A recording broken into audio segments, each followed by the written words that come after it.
Hello and welcome to Weekend Winners. This is your go-to show for your best bets ahead of the weekend in association with Bet Victor, of course.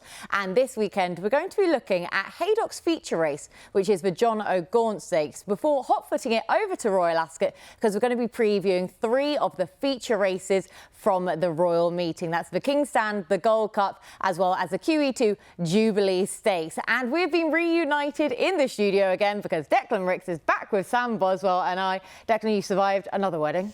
I did survive just about. It's a come down a bit in weather and in racing terms this week, but the show must go on.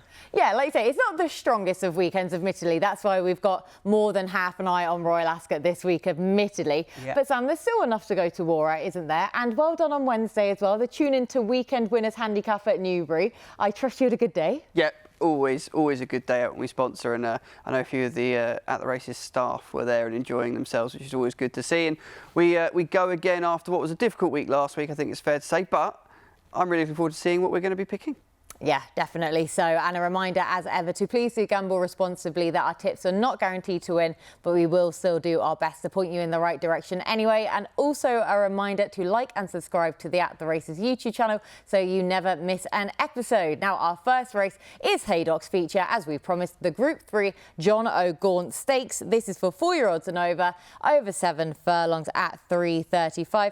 A trappy little renewal of this race on, as you guys have both said, is what is a weaker weekend action. But Declan, who wins this Group 3 for you? Yeah, a little 5-runner race where maybe kind of Boardman and especially Gorak are possibly biting off more than they can chew.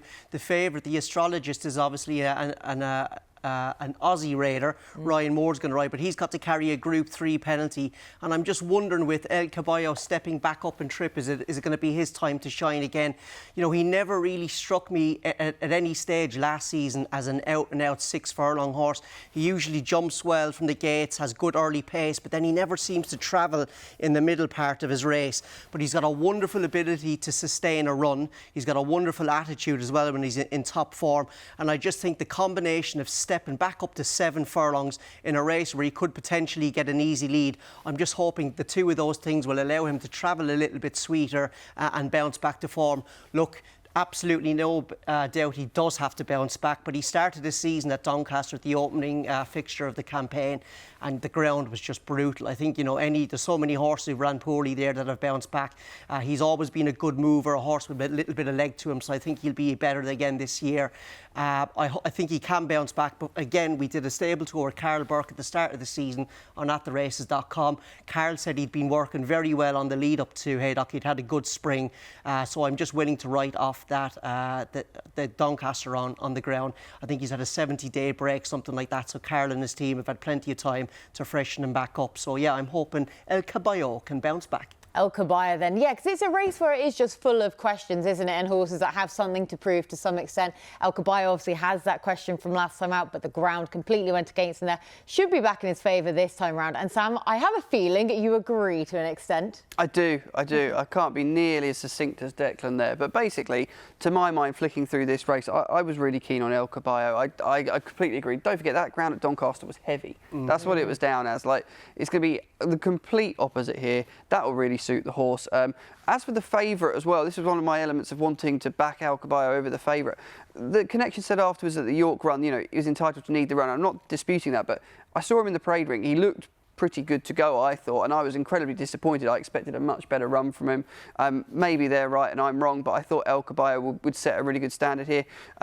I know Jubilee's in there. He was a really nice horse last season. He won the Bet Vic to Hungerford at Newbury in good style. And I think, to be honest, the pair of them really make me want to take on the favourite, but it was El Caballo that I came down on. I just thought he's got plenty in the form book to suggest, you know, he's a winner at the track as well, and that Group 2 he won, I thought the form was pretty fair. I just love Sam, you know, maybe if the media game doesn't work out, he's going for Ken Peterson's job here in the paddock now as well. I like it. Paddock judge. Certainly not. But my eye says one thing, we'll see if it's right. Our man on the ground then, from the inside of the paddock there, judging these horses. Well, we like that a lot, Sam. We appreciate the extra intel anyway. So both of you to agree with El Caballo. The last time you two teamed up for a horse that you were both convinced convinced about it, Haydock. It came to fruition. And again, I'm going to disagree with the pair of you two. Well, again, I wanted to take on the astrologist. I couldn't be siding with him at that price on the back of his run last time out at all. So going through them all, it is super trappy, but Jubilee was the one who I came down on the side of, because just all conditions here should really suit him. We know that he wants 7 furlongs, quick ground. He escapes carrying a Group 2 penalty here for his win in the 7 furlong Bet Victor Hungerford Stakes last season, where he posted a really impressive figure in that run as well. Now, things have not gone to plan for him in 2 starts so far this season. He missed the break badly on his reappearance and lost more ground than he ultimately lost in that. And then last time out, he was stepped up to a mile in the Lockinge, and he was just far too keen to do himself any sort of justice in that Group 1 then. So stepping back in trip, again, the quick ground definitely in his favour. And I just hope that he breaks well and not like his reappearance to make use of stall 1, because if he doesn't and fluffs the start again, that could really hinder him on that inside rail. So Jubilee for me, a caballo even for the pair of you two. And again, do let us know your own selections in the comments section below. Now on to our next race, because as mentioned, we are going to be looking ahead to Royal Ascot. We're mixing it up a little bit, and we're beginning with the Group 1 King's Stand Stakes, which is on the 20th of June, on the first day of the Royal Meeting. So the world's best sprinters to the fore, which can all be watched live on Sky Sports Racing, of course. So Sam, who wins the King's Stand? Listen, I've got a huge amount of respect for the favourite, Highfield Princess, but I'm all over dramatise here, Kate. I really, really do like this horse. I know recent renewals of this race have tended to lean towards going to older horses, but when you go back, there was a period where 3- and 4-year-olds had a fantastic spell in this, and I just think 5 starts to date, 3 wins in the second. You can put a line through the run at York when they went up in trip. That didn't work. Back down to 5. Going to get quick ground. I looked at the long-term weather forecast. I'm fairly confident it'd be good to firm come the day. And I think she's a really, really outstanding prospect for the season. Obviously, the last time out, Haydock, plenty went her way. I think it's fair to say she got the golden rail, but still, she had to go and win. She showed that she's capable. She's trained on. Really excited to see what she does. Lots of horses as well, interestingly, have gone from that race to go and win the King's Stand or run very well. Patash finished second twice after winning that race to Blue Point, and I think you go back to Profitable for Clive Cox. His horse won the race and then came here and won. So there's a lot to suggest that she's taking the right path, and I just think 5-1, I can't see her out the frame. So it's dramatised again for you, and when you have a horse that you have an affinity with and they haven't let you down on the latest start, it's difficult to then get away from them on their next outing. So good case made. Declan, who are you siding with? Yeah, it's a really interesting race looking at the head of the market, because it's dominated by fillies and mares. Obviously dramatised a 3-year-old filly. We've got a very interesting contender coming up from Australia, Cool Nagata, who won the Black Caviar Lightning Stakes last time out. But it's the filly, or should I say mare now, because she's a 6-year-old, in Highfield Princess that I like. Look, I do think European sprinting at the moment is not in a very good place, you know. But if there is a star in the kind of crop, I do think it is Highfield Princess. She had a wonderful season last year, winning the Prix Morris Geese. She won the Nunthorpe, and then she obviously won the Flying Five. She showed last year she's tough, she's consistent, she's hardy. She started her campaign in February and ended up at the Breeders' Cup in November. And I was worried kind of coming into this season that, you know, would that kind of a campaign leave a mark on her, because she's got such a wonderful attitude that she puts everything into her races, but not a jot of it. Her return in the Duke of York under a £5 penalty was a brilliant run. Probably she got a little bit tired, I'd say, in the last furlong. I do think she's better over 5 these days, but she was beaten by a really progressive filly of Michael Dodds's, giving her weight. I think the drop down to 5 furlongs with that run under her belt, and she's obviously got straight track form at Ascot as well. I think Highfield Princess is the horse to beat. OK, then Highfield Princess. Now, we're all going down a similar theme with the girls. I think that the girls are going to really rule the King's Stand, because all 3 of us have gone for a filly or a mare in this. And we also talk about races that have been seen to optimal effect to then chance a horse in this race. And the one for me, where, Dec, you talk about the weakness in British sprinting. Well, I'm hoping that's going to be the case, because I am with Twilight Gleaming here for the American Raider. Wesley Ward sending her across here. But she still has Ascot form to her name, as we know, because yes, she's a 4-year-old now, but she came to Ascot as a 2-year-old. She finished second in the Queen Mary before going on to win the Breeders' Cup Turf on in that same season. And then last year, she didn't actually travel out of her native country, but she still had a very profitable campaign anyway. And then her reappearance run was super likeable. It was in the listed Giants Causeway Stakes. Now, that race has been seen to optimal effect by Wesley Ward in previous years because he used that race with Lady Aurelia before she went on to win the King's Stand on her next start, and also with Campanelli, who then went on to finish third in the Platinum Jubilee on her next start as well. So this is a race that Wesley Ward really targets, and she managed to win that in a record stakes time as well. So it really should tee her up. Ascot suits her well. Weakness in the British sprinting department. I'm hoping that Wesley Ward, he's got a couple to go for it, but he cited the 3-year-old to go elsewhere, and hopefully Twilight Gleaming will therefore get the main call in the King's Stand. So Twilight Gleaming for me, Dec? It's going to be Highfield Princess for me. And Sam? Back-to-back Royal Ascot wins for Dramatise. Now, we're sticking with the sprinting theme, though, because we are also going to be looking at the QE2 Jubilee Stakes at Royal Ascot. This comes up on the 24th of June, over 6 furlongs, and this race even has been renamed in the honour of the late Her Majesty Queen Elizabeth, who absolutely loved her racing, as we know, and this meeting especially. But Sam, what is the best bet for you at this stage? Yeah, cracking renewal on paper, classic Royal Ascot International smash up as well. And I'm sticking on the filly theme here, Kate, because I really like Sacred, I should say, Mare. 10 to 1, I think that's a cracking each way price. Last year, arrived into this race fresh and finished 5th. We're watching her reappearance this season where she went to Lingfield. This was over slightly further, but she absolutely scooted up, and I was really, really impressed on this day with her. The racing was switched to the poly track. We would have been on the turf, so I'm not particularly concerned by that. Like I say, 5th last year in the race. That was where she had come down the middle. There was obviously a little bit of a bias. There always is. We won't know where she'll be drawn till obviously nearer the time. But I just thought 10 to 1's a massive price. William Haggis had confirmed that this is going to be the target for her. Back down in trip, I suppose. Maybe she gets older. Would she want a bit further? But I think we can get away with it at 10 to 1. I just thought double figure price. I think she'll be in the frame. OK, then another mare to go to all of Royal Ascot Secret it is for Sam. Declan? Yeah, again, this is a really, really open race. I just think when I looked down through the odds there earlier, there's a lot of horses in here with question marks. I do wonder, is the Aussie Raider Torius, is actually better over 7 furlongs? I think Sacred could be better over 7 as well. Kinross. Breaking my heart, Dave. He'll end up bolting up now, actually. Or she'll end up bolting up. Kinross, on kind of summer ground, he's probably better over 7 furlongs as well. And then Highfield Princess, she's going to run earlier in the week. She might not back up, and I think she's better over 5. So I'm going to take a little bit of a swing here with Run to Freedom. He's got plenty of straight track form at Ascot, which I think is a big plus. He's got a wonderful pedigree as well. He's by Muhar and a half-brother to Twilight's son, and that's just a pedigree that suggests he could be coming to the peak of his powers this season. The great Henry Candy has had a phenomenal start to the season. He hasn't run that many horses, but I think he's operating over 20% strike rate. All his horses are running very well as well. Look, don't get me wrong, he needs to improve. We need a little bit of luck with the draw and the pace. I think horses like Art Power, I'd love to be drawn around him because I think Run to Freedom thrives off a strong gallop. And as well, look, he started the season poorly at Haydock, but then he went last time out to Salisbury and won the Cathedral Stakes. I thought he was given a good ride by Trevor Whelan. Needed to get out, he needed a little bit of luck, but when he did get out, I thought he picked up and he quickened well. So yeah, I think a bit of a flyer in a race that has lots of question marks about the market leaders. It's going to be a Run to Freedom for the great Henry Candy. The great Henry Candy, as we said twice. You don't say. I love that man. Yeah, I think he just comes across so well, and he's.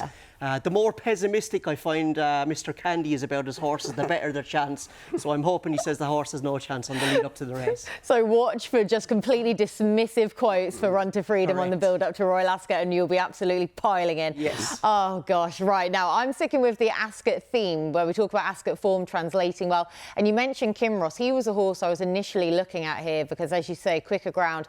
I think that he probably wants about 7 furlongs, but he's still a horse where I respect effect, though, over this track and trip anyway, with a stiff finish. But I think the July Cup's mainly his aim to try and get Frankie that final Group 1 win then for him. So instead, I've gone with Rohan, who definitely has course and distance form, the winner of the Wokingham for the last 2 seasons.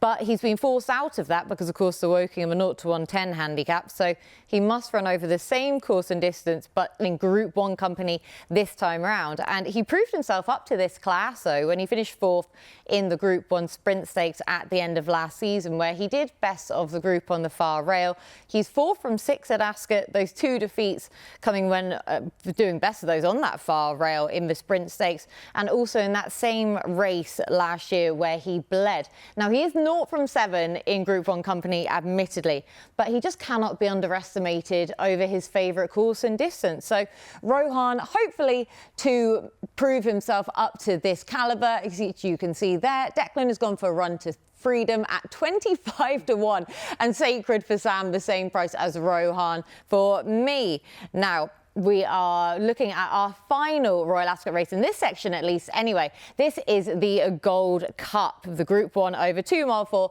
on the 22nd of June. Always a cracking race, Declan. So who wins it?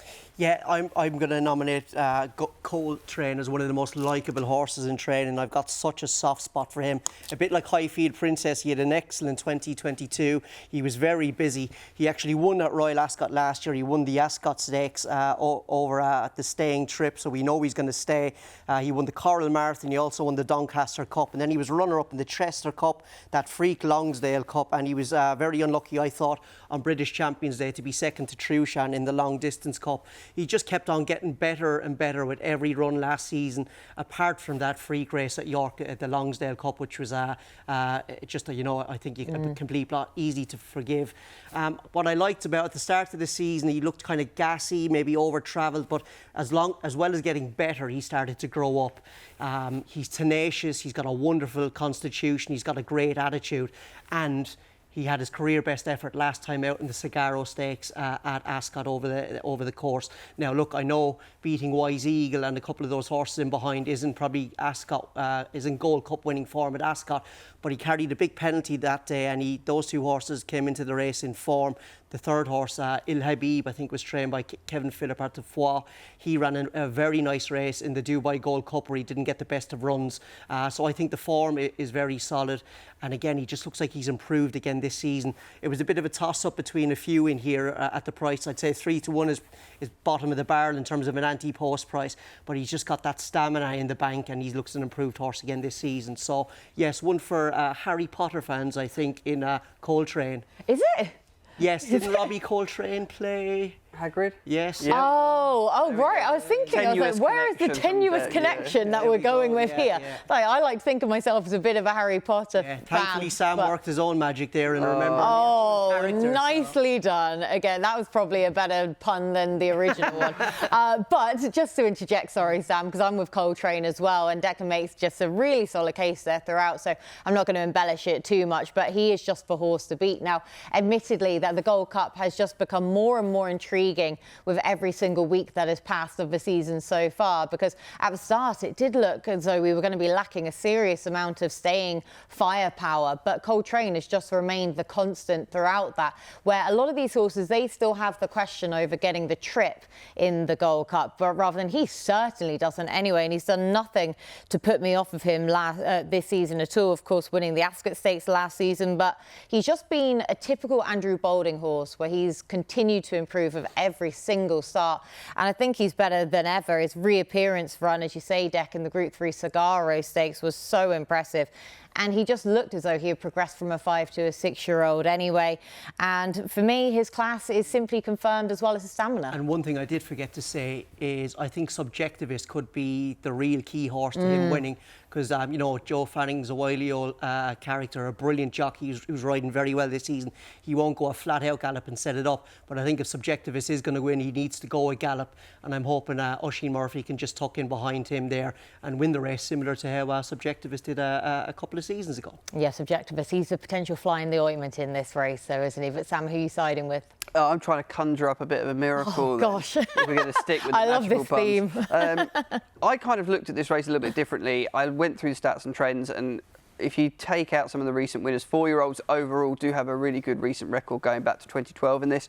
I looked through the kind of the more obvious 4-year-old options, which are a bit shorter in the betting, but the one I came down on at an each-way price was Courage Mon Ami for John Gosden, who is incredibly unexposed in comparison to some of these, both at the trip and just in general. So 2 wins on the artificial surface before finally making a turf start this season at Goodwood. That was over 1 mile 6, and quite interesting to read Rab Hadlin's comments afterwards.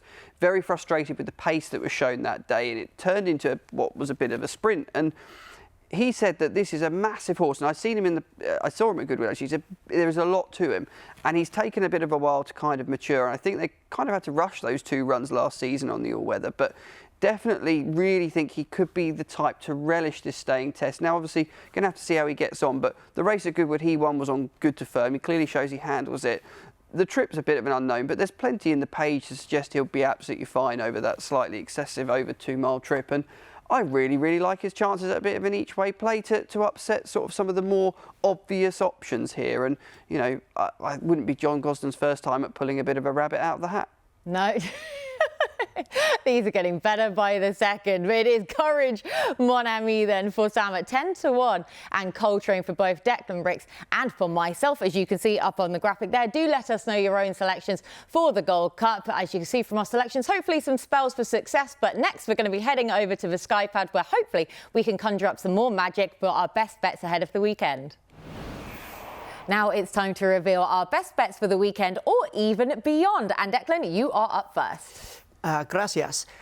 We go to Haydock on Saturday for our best bet. It's going to be a time lock in the 3 o'clock there. For the Charltons with Ryan Moore riding. Look, it's an open race, but she doesn't carry a penalty like her old foal, Mimi Q, for a start. I think that's going to help. The other thing that's going to help her, it's a race that might get a little bit tactical. I think Ryan Moore will just jump her out there and track the pace early. I think she'll be in a better tactical position than most. Visually, I loved her comeback at Goodwood at the start of the season, where it looked like she was going to bolt up at the furlong pole, but she got a little bit tired. That's when the Roger and Harry Charlton yard weren't firing. They are on fire at the moment. All their horses are running very well. I think she'll take a nice step forward from that. And Ryan Moore, it's been a joy to watch him back riding at his best again this season. So I think time lock is going to be the nap for me. The next best and the long shot we have already discussed in the show. El Caballo is going to run in the John of Gaunt Stakes at Haydock. I'm looking forward to seeing this fella get back up to 7 furlongs again. He's never really convinced me that he's a proper out-and-out 6 furlong horse. He doesn't travel like that. But to be fair to him, he's got a good ability to sustain his run, and he's got a wonderful attitude as well. He does have to bounce back from the disappointing run at Doncaster at the start of the season, but that was dreadful ground. He's a nice moving sort, and the Carl Burke team have got, I think it's over 70 days to have got him back into good shape again. And then the long shot, I couldn't find anything this weekend that I really liked, so I've gone for Run to Freedom. Look, I think we'll get extra places on the day, and it's debatable how much shorter he'll get with those on offer. But I just think in a very open race with a horse who's got wonderful straight track form at Ascot, with a pedigree by Muhar as a half-brother to Twilight Sun, that will mean he gets better again. And the great Henry Candy Yard are firing. So at 25-1, although we'll probably get more places on the day, I think Run to Freedom is still overpriced there. There is the hat-trick of the great Henry Candy, all wrapped up nicely then by Declan yet again. With a bit of Spanish thrown in, yeah. Oh, sí, El Caballo, exactly. Very, very impressive. Yeah. Mucho gracias. Yeah, de nada. Sam, on to you next, please, for your best bets. Yeah. Should we do them in English? Right, let's go through. So I'm heading up north to Beverley for my nap this weekend, and it's the 2-year-old trophy at 3:15. It's a really interesting race, this one. Fusterlandia doesn't have a win next to his name because he finished second, just beaten a neck. As a result, gets a few pounds off most of the previous winners in the race. 3-1. I just think this horse possibly should be favourite, will end up going off favourite. The form of that debut run is pretty good as well. The winner had the benefit of the run. The third's gone out on one since. So 3-1 for me. That's the 3:15 at Beverley. Then I think the 3 o'clock Declan's hopefully going to be very wrong, because I really like Sea Silk Road for Tom Marquand and William Haggis. Interesting, this horse was really disappointing at York, but when I watched the run back, she gets a horrible bump right at the start of the race, seems to really unsettle her, and she sort of never really gets into it. 15-2 was just the wrong price for me when I sort of tried to make a little book on the race. I had her a bit shorter, so I thought at 15-2, more than happy to take a chance, and I think going back up in trip will certainly help. And a bit like Declan, for the long shot this week, I really struggled to find anything. So Courage Mon Ami for me in the Gold Cup is going to get a point next to his name at 10-1. I know it's probably a bit short for a long shot, but that was kind of where I was thinking, just because this weekend was a little bit tough. It was, and as you said beforehand, that his price was a bit bigger earlier on in the week. It has been cut in by quite a few points, though. Courage Mon Ami for the Gold Cup. Now, my own best bets for the weekend, my nap. I'm hoping for some sort of recompense for Live in the Moment in the 4:30 at Catterick, who was my dash selection, but he was one of the now infamous Epsom Stools fiasco that didn't open in time with the rest of the field. He jumped, he anticipated the start when the horse who broke the stalls had launched. That saw him flat-footed then when his gate opened. His jockey lost an iron as a result, and he couldn't get onto the front end of a pace. So I'm just hoping that off of the same mark, dropping down in class, he can gain a deserved success. Jumby then in the 3:35 at Haydock is my next best bet in the Group 3 John of Gaunt Stakes, with hopefully all conditions to suit him. A fast ground 7 furlongs provided he doesn't miss the break from stall 1. And finally, I cannot resist a play on dear old Mondomedge in the 1:15 at Haydock, when he's a big price as he is in Haydock's opening contest. I just have to keep him on side. He's a horse who just does what he wants when he wants, but if he's on a going day, then that's a big price about him. Over a course and distance, he absolutely loves, and his run last time out when he was second in the York handicap was very good, but hopefully he should be able to translate that to even better effect back at a track that sees him to better effect in Haydock. So that is everything from us on this week's show. A big thank you to Declan and to Sam for all of their hard work as per usual. A big thank you to you for watching and for your continued support as well. Please do get in touch with us. Let us know your own selections for the weekend action. We'll be back next week where we will be previewing our very special Royal Ascot show, so we'll catch up with you then.